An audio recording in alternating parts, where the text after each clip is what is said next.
하나 둘 셋.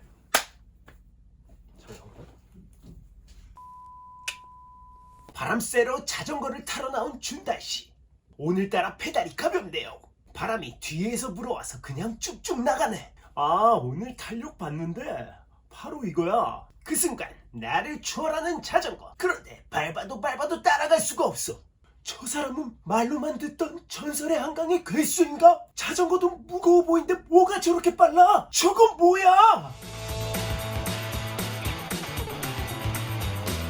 안녕하세요, 다이다이 준다입니다. 공원길에서 자전거를 타다 보면 이런 경험 있으신 분들이 있을 거예요. 누군가 엄청 빨리 지나가는데 뭔가 부자연스러워. 자전거 몸체도 뚱뚱하고 무거워 보이는데 빨라. 근데 페달은 아주 느긋하게 돌아가고 있고 타는 사람의 자세도 힘이 안 들어 보여.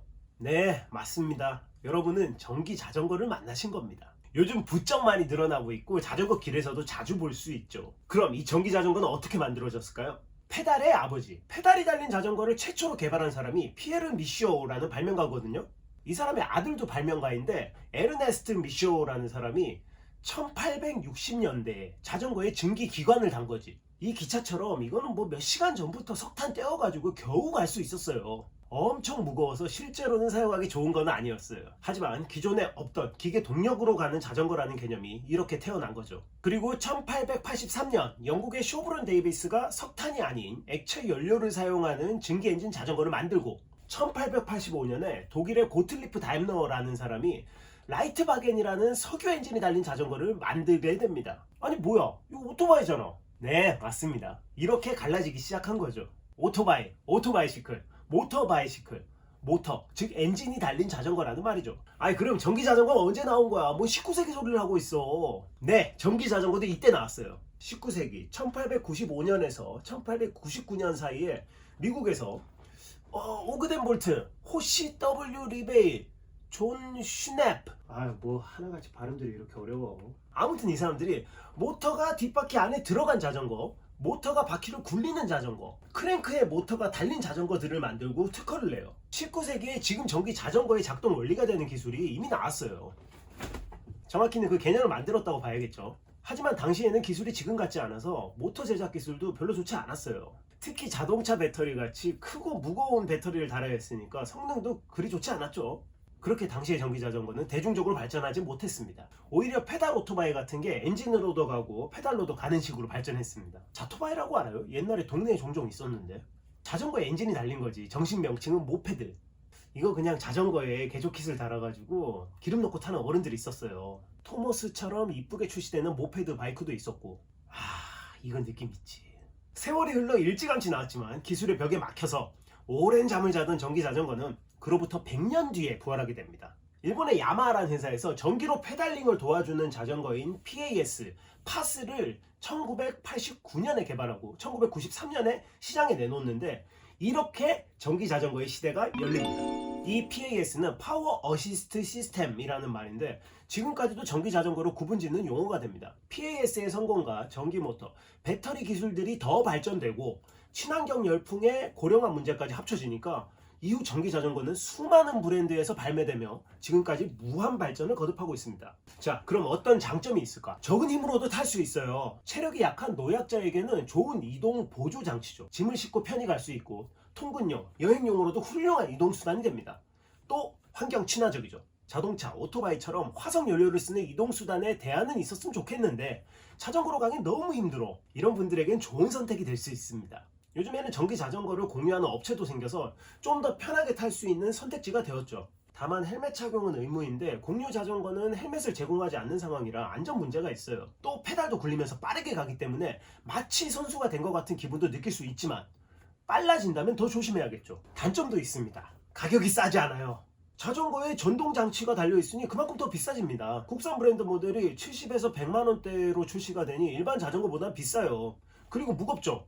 대부분 상당히 무겁습니다. 동력의 도움을 받기 때문에 자전거만큼의 운동 효과는 덜합니다. 또 배터리 충전을 깜빡하고 타다가 배터리가 떨어지면 아주 힘들어집니다. 그리고 자전거계의 미운 오리 새끼, 전기 자전거를 싫어하는 사람들도 있어요. 전기 자전거로 인도를 타거나 공원길이나 자전거길 같은 곳에서 과속을 하는 사람들이 종종 있거든요. 특히 불법으로 개조해서 속도 제한 장치를 풀어버린 사람들이 있어요. 이런 전기 자전거로 위험하게 쌩쌩 달리다가 사고가 나고 다른 사람들에게 위협이 되기도 하죠. 또 불법 개조 전기 자전거로 자동차 전용 도로를 달리는 사람까지 나오다 보니까 인식이 더 안 좋아지게 된 경우가 있습니다. 다른 자전거 라이더들, 오직 내 힘으로 타는 것에 성취감을 느끼는 사람들 입장에서는 전기 자전거는 뭔가 치트키를 쓰는 것 같아서 마치 오토바이처럼 보는 시각도 있어요. 요즘엔 기술이 발전해서 전문 자전거 브랜드들에서 MTB나 로드 전기 바이크도 출시가 되는데, 이게 점점 발전하면서 이제는 겉으로 봐서 전기 자전거인지 모를 정도의 모양으로도 나오고 있습니다. 뚜르 드 프랑스, 지로 d'Italia 같은 세계 대회에서도 종종 의혹이 제기되는데,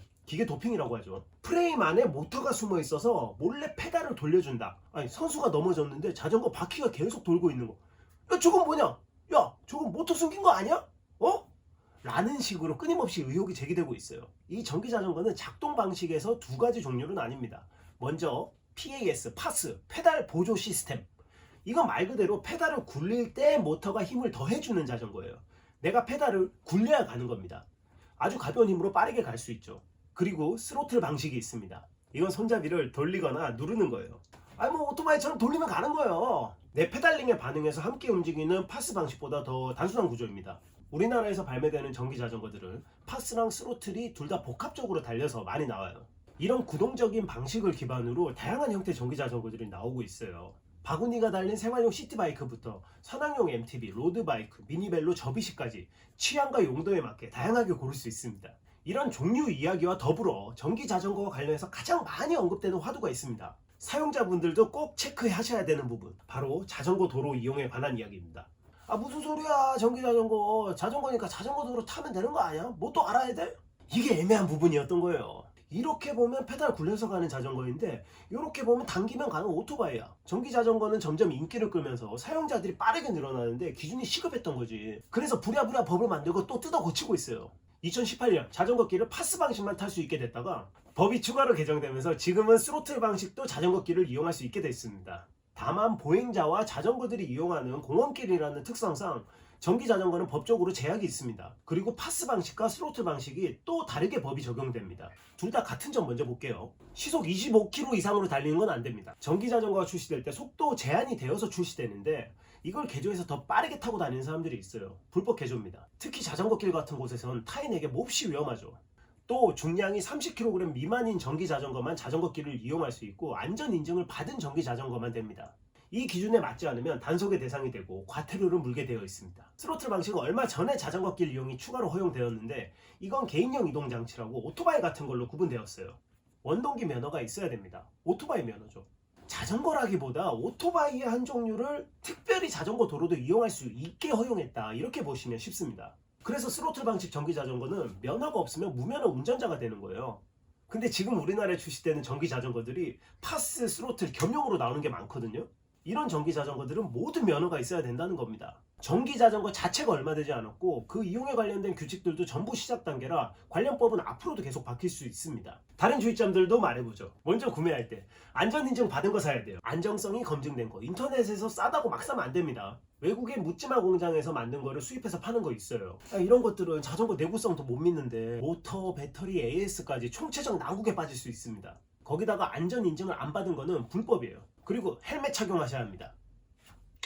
인도주행, 음주운전, 횡단보도 주행하시면 처벌 대상입니다. 요거는 괜찮을 줄 아시는데, 스로틀 방식은 16세 이하 어린이는 타면 안 됩니다. 2인 탑승도 금지예요. 이거는 전동 킥보드나 전동 휠도 마찬가지죠. 이런 규제들이 평소에 단속을 안 하니까 괜찮은 줄 알거든요. 근데 가끔 단속을 하기도 해요. 특히 사고가 났다, 이때는 하나하나 체크하게 됩니다. 아니 뭐 자전거가 지킬 게 이렇게 많아, 완전 오토바이 아냐. 맞습니다.